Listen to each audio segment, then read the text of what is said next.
So the conclusion is basically the broad-based studies suggest what are the keys to successful software project. किसी भी software project को successful बनाने के लिए वो कौन सी कीज हैं, वो कौन से इंपॉर्टेंट एस्पेक्ट्स हैं जिनको हमें फोकस करना चाहिए. उनमें सबसे पहले हमारे पास है number 1, ongoing communication with the user to elicit requirements. It is important कि आप अपने यूजर से कम्युनिकेट करो. जब हम रिक्वायरमेंट्स को एलिसिटेट करते हैं, जब हम रिक्वायरमेंट्स को गैदर करते हैं, so this is important for the requirements analyst to continuously communicate with the user. User से कम्युनिकेट करें. यूजर से कम्युनिकेशन क्यों जरूरी है? यूजर से कम्युनिकेशन इसलिए जरूरी है कि जो प्रोडक्ट हम बिल्ड कर रहे हैं वो हम उस पर्टिकुलर यूजर के लिए बिल्ड कर रहे हैं. सो इंफॉर्मेशन को वैलिडेट कौन करके देगा? वो यूजर करके देगा जिसके लिए हमने प्रोडक्ट बिल्ड करना है. सो यूजर को इन्वॉल्व करें, यूजर से कम्युनिकेट करें और रिक्वायरमेंट्स को फाइनलाइज करें by discussing each and every aspect of the requirement with the user. Only in this way we can get the right specifications, the right detail, the right requirement. सिर्फ इसी सूरत में हम right requirements को, right specifications को, right details को get कर सकते हैं. So this is important that we have to involve the user in requirements elicitation phase and we have to communicate with him. Then next we have thorough documentation of requirements. This is important कि जो requirements हम gather करें उनको properly हमने document करना है, हमने उनको clearly document करना है, हमने उनको specify करना है. वो रिक्वायरमेंट्स जो हम डॉक्यूमेंट करेंगे that should be complete, that should be clear, that should be well defined, that should be precise, that should be to the point और दैट शुड बी करेक्ट. अगर रिक्वायरमेंट्स करेक्ट नहीं होंगी, अगर requirements complete नहीं होंगी, अगर requirements जो है अनएम्बिगुअस नहीं होंगी, तो उस सूरत में क्या होगा कि जो प्रोडक्ट बिल्ड होगा that will be based on दो सेट ऑफ रिक्वायरमेंट्स जो रॉन्ग सेट रिक्वायरमेंट्स हैं. सो डॉक्यूमेंटेशन हमारे पास एक ऐसा मीडियम है जो हमारे इस throughout product life cycle में, सॉफ्टवेयर प्रोडक्ट लाइफ साइकिल में as a communication medium use होता है. So it is important to document each and every aspect of the requirement, of the clear requirements, complete requirements, concise requirements, consistent requirements in the document, ताकि उन्हीं requirement sets को as a basis जो है वो design phase पे, implementation phase पे, testing phase पे हमारे जो टेक्निकल टीम के लोग हैं वो उसको यूज कर सकें, उसको एज अ गाइडलाइन यूज कर सकें. So this is important to document the right information and to document thoroughly all of the information in that particular document which is called SRS. Next is user validation of documented requirements. ये जरूरी है कि जो भी requirements हम उस document का part बनाएंगे that should B validated by the user.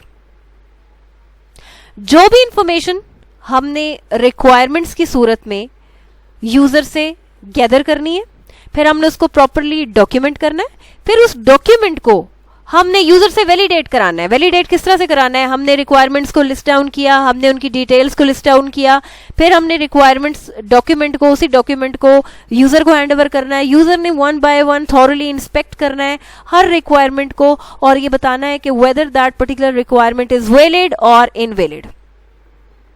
सो इस सूरत में क्या होगा, वो पीसेस, रिक्वायरमेंट पीसेस जो इनकरेक्ट है उनको हमारा यूजर जो है वो आइडेंटिफाई करेगा इनवैलिड सेट ऑफ रिक्वायरमेंट्स की सूरत में. सो इस सूरत में जो हमें बेनिफिट मिल रहा है वो क्या मिल रहा है? वो बेनिफिट इस वैलिडेशन के थ्रू ये मिल रहा है कि जो हमारी इनवैलिड रिक्वायरमेंट्स है उनको हाईलाइट कर दिया जाएगा और इनवैलिड रिक्वायरमेंट्स को वैलिड बनाने के लिए हम फर्दर जो प्रोसीजर है, जो स्टेप्स हैं, उनको अडॉप्ट करेंगे.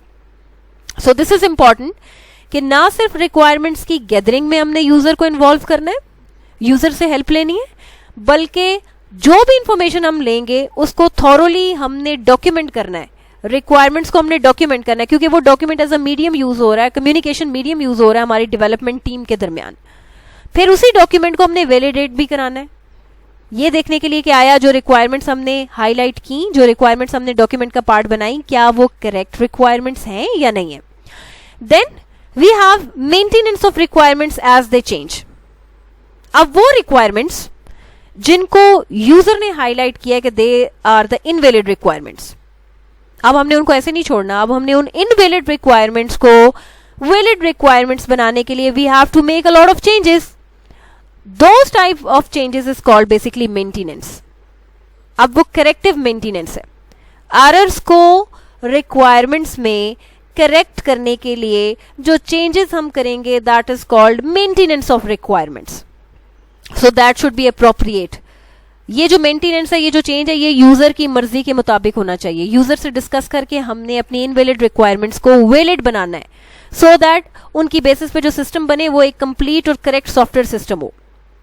Next, we have traceability of requirements throughout projects to ensure they are implemented. पूरे लाइफ साइकिल में हर फेज के ऊपर हमने रिक्वायरमेंट्स को ट्रेस आउट करना है, ये देखने के लिए कि क्या जो काम, जो डिजाइन हम बिल्ड कर रहे हैं, क्या वो according to the set of requirements है जो हमने डॉक्यूमेंट किया है, क्या ये डिजाइन ट्रेसेबल है according to the set of requirements जो हमने डॉक्यूमेंट किया, जो यूजर से वैलिडेट कराया। So this is very important कि प्रोजेक्ट की सक्सेस को इंश्योर करने के लिए on every phase the requirements should be traceable. हम ये डिफाइन कर सकें ये जो डिजाइन है ये वैलिड रिक्वायरमेंट्स के अकॉर्डिंग है, ये जो इम्प्लीमेंटेशन है ये वैलिड सेट ऑफ रिक्वायरमेंट्स के अकॉर्डिंग है, ये इम्प्लीमेंटेशन जो है ये हमने उन रिक्वायरमेंट्स को फोकस करते हुए की है, ये टेस्टिंग जो है ये इन रिक्वायरमेंट्स के अकॉर्डिंग है। This is important to trace out the set of requirements in throughout the project life cycle to ensure that they are implemented. हमने ये चीज वैलिडेट करनी है कि जो भी रिक्वायरमेंट्स हम इम्प्लीमेंट करेंगे वो ट्रेसेबल हो। जितनी भी रिक्वायरमेंट्स हमने डॉक्यूमेंट किए हैं वो तमाम की तमाम requirements we have to implement in order to complete the product.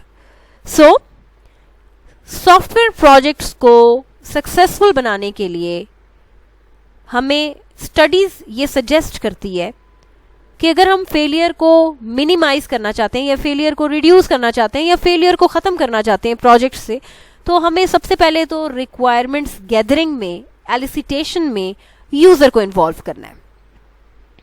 Then जो इन्फॉर्मेशन हम यूजर से गैदर करेंगे उसको थॉरोली डॉक्यूमेंट करना है। क्यों डॉक्यूमेंट करना है? क्योंकि हमारा वो डॉक्यूमेंटेशन जो SRS है वो हमारी टेक्निकल टीम के जो लोग हैं उनके दरमियान as a communication medium, as a guideline act करेगा। उसी इन्फॉर्मेशन को हम कंसीडर करते हुए डिजाइन भी करेंगे, उसी इन्फॉर्मेशन को कंसीडर करते हुए इंप्लीमेंट भी करेंगे, उसी इन्फॉर्मेशन को कंसीडर करते हुए हम सॉफ्टवेयर को टेस्ट भी करेंगे। देन फाइनली उस डॉक्यूमेंट को जिसमें हमने रिक्वायरमेंट्स को इम्बेड किया, जिसमें हमने उनकी डिटेल्स को इम्बेड किया, हमने उनको वैलिडेट कराना है। किससे कराना है? यूजर से कराना है, ताकि हम एक राइट सॉफ्टवेयर को बिल्ड करके दे सकें यूजर को। देन फाइनली जो हमारी इनवैलिड रिक्वायरमेंट्स हैं उनको वैलिड बनाने के लिए we have to make a lot of changes, means we have to properly maintain the requirements ताकि हम उनको यूजर की मर्जी के मुताबिक कर सकें। Then finally we have to trace out the requirements throughout the project and to ensure that they are implemented। अपनी प्रोडक्ट को एक कंप्लीट प्रोडक्ट बनाने के लिए दिस इज इंपॉर्टेंट कि हमने अपनी रिक्वायरमेंट्स को ट्रेस करना है कि हमारी तमाम की तमाम जो रिक्वायरमेंट्स है वो इम्प्लीमेंट हो चुकी हैं। So the task for this week is you have to read the chapter number 1 of your book thoroughly and the extended lesson plans जो आपको प्रोवाइड किए गए हैं। So this was all about the video lectures of week number 1. So inshallah we'll see you in the next lecture. Till then, Allah Hafiz.